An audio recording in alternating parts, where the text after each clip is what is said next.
have things we regret about things we've done. I'm just trying to catch the regrets before they happen. Today, we're gonna be mounting the cab on my abandoned Ford RatRod project, and I'm super excited to show you what I have in mind for that. So previously, when we made the frame, I wanted it to be as low as possible underneath the cab so I could fit the seats and everything. Because in our last video, we chopped the roof.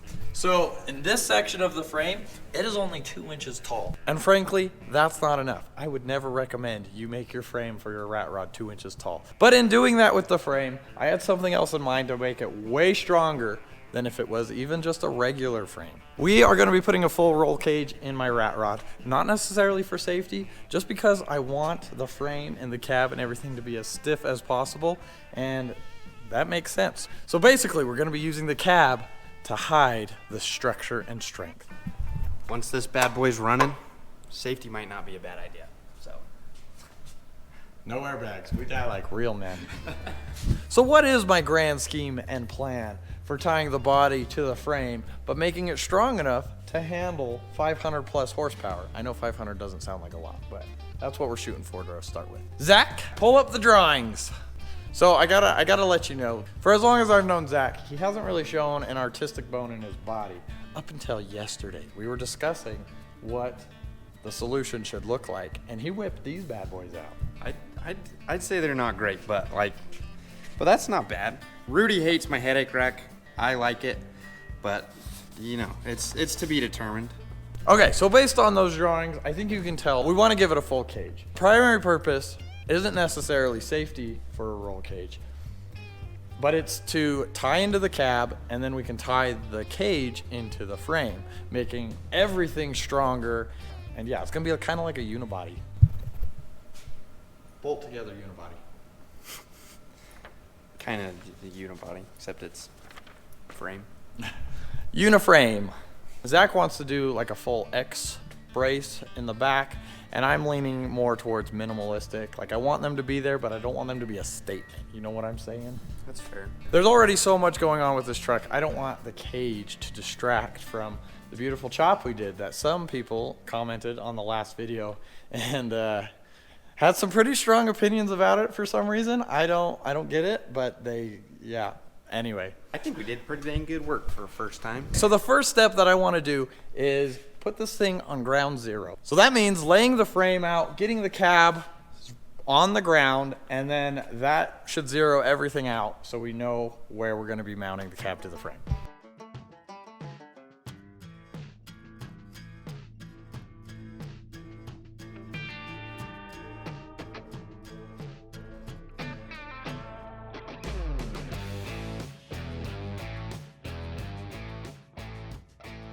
I've got to admit something. The bed is really throwing me off right now. I really want to see it like correctly proportioned. Since this was an F2, and I know that because it says, that means this had an 8-foot bed on it, and I'm not a long bed guy. So we're gonna have to chop it down to 6 feet or 5 feet. I know I said I was gonna be mounting the cab today, and I will, but Zach's here.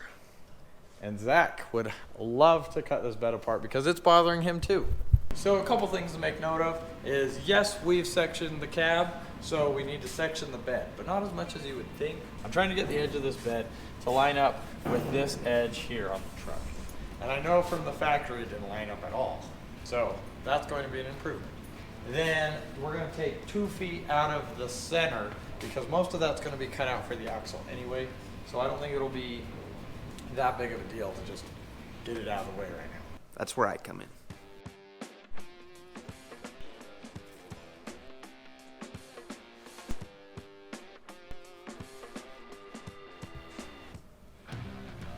So I got a couple lines here that I'm gonna cut on. I honestly didn't try too hard to get super accurate because things are super bent anyways. And there's gonna be a lot more modifying that goes into it besides just shortening it. So it's gonna get a little bit Western from here on.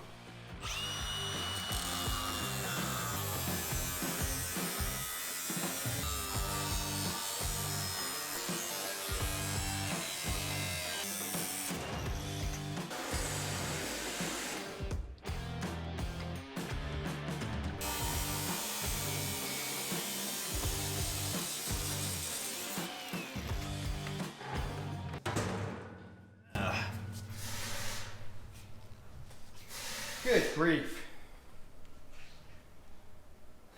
Jeez.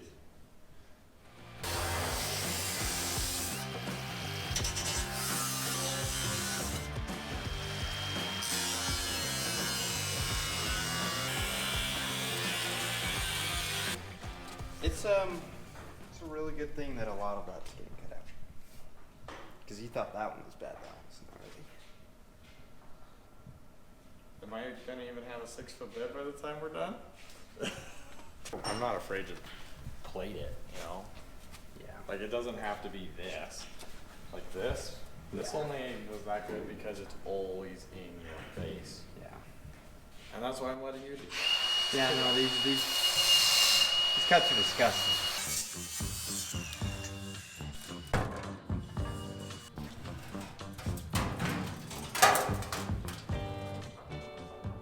So now we're at the point that we're gonna section this thing and get it lower so that it lines up with the body lines on the cap.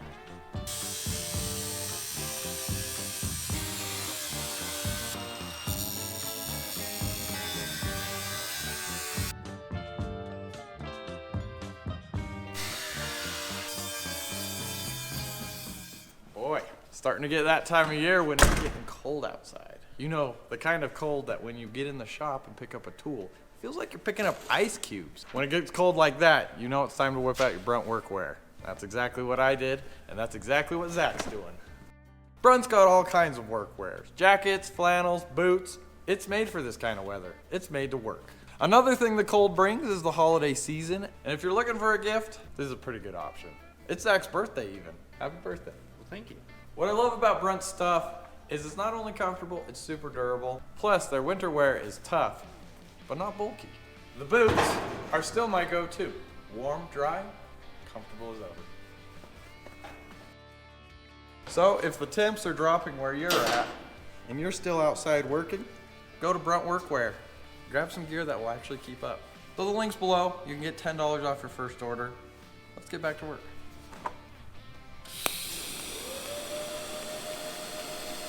Alrighty, so the week kind of got away from us. Zach is away for his cousin's wedding, and Janelle went up north for some dress shopping. And so that just leaves me in the shop today. So as I mentioned before, I think we need to get some bars mounted to the frame down here and come up and bend into that. And then we'll weld it to that plate. And that plate actually has another one on the inside right there. With this plate like that, we'll be able to unbolt it and the cab will still come off of the frame. And then we can continue that bar in, come inside the cab, and then it will actually poke out somewhere back here and then come down to the frame. So I bent some TIG rod here, and I think that we're just gonna want a shallow bend like that to a slight angle down. I pulled out the Rogue Fab bender to make it easy.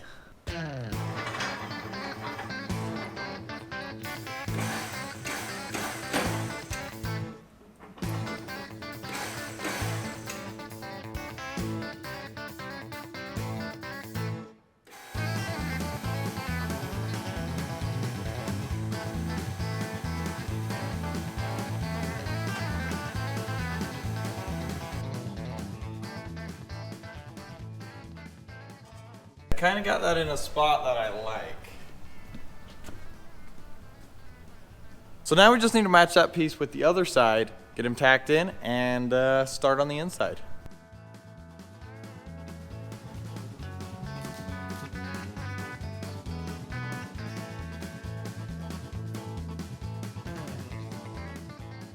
All right, with these front kickers in, we now need to make a bar that will probably attach down to the frame right there, come up to the roof, and then out the back. And then we can throw a bar inside there. Yeah. So if you look at the A-pillar here, it actually has a pretty smooth curve to it. And I don't have a tubing roller here, but I want to match that curve into my roll cage. So what you see here is the start of my bend. We're going to go 5 degrees, 5 degrees, 5 degrees. You get the idea. All the way along that. And splitting that bend up into like 8 different spots, it should give us a pretty nice radius there, I hope. Otherwise, it might look a little interesting. That being said, I hope my calculations are correct for where this mark needs to be and where all these need to be to finish it out. Because if we're wrong, it's gonna be a waste of metal, but it'll be a good learning experience at the very least. So now we need to get that jigged up in our Workwear bender and start bending.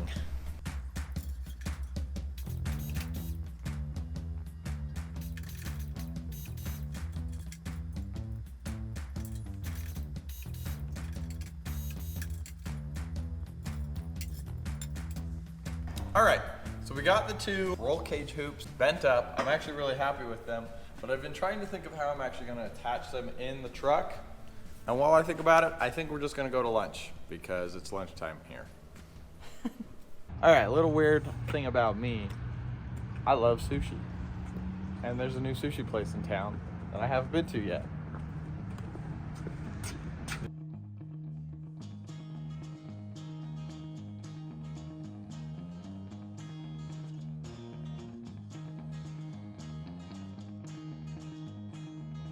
That was pretty fantastic, even if it wasn't Southern Utah. Alrighty, back to when I was talking about how I was gonna do this bend and how I was gonna get a smooth radius. So I did about 8 bends, about 7.5 degrees, 2 inches apart, and bam, made that. I don't know how well you could tell in the video, but it's pretty dang like radiused. I don't know what the word is. But the last one, we went more of a bend, and then another bend and another bend to clear the roof. Hopefully, not hopeful, we calculated, so it should fit. Oh, hi, Higgy. Don't mind me.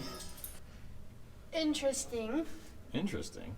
I'm going to be so honest and say I know that this was calculated, but it looks like it was not calculated. And it looks like it just happened to have fit, and now you just have a lot of weird bends. I have to cut a little more off of that to actually fold it out to the outside here.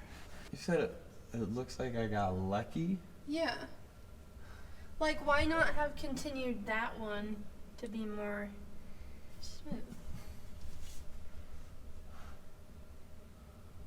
Because it cuts. I got lazy, okay? Not lazy. I thought it would look really nice if this radius matched the outside of this door, and then up here wasn't gonna matter as much because there was gonna be a headliner. But I also thought that this matching this bend would look really nice, but like getting that whole curve, man, you know, cages like that have machines that do them. I am not a machine. I digress. Okay, we need to cut a little more off, and then she'll fit.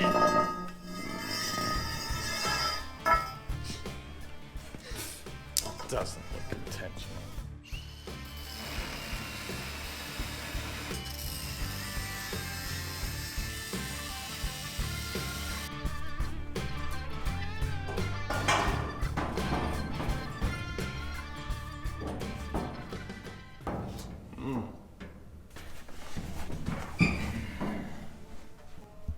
I see what you mean.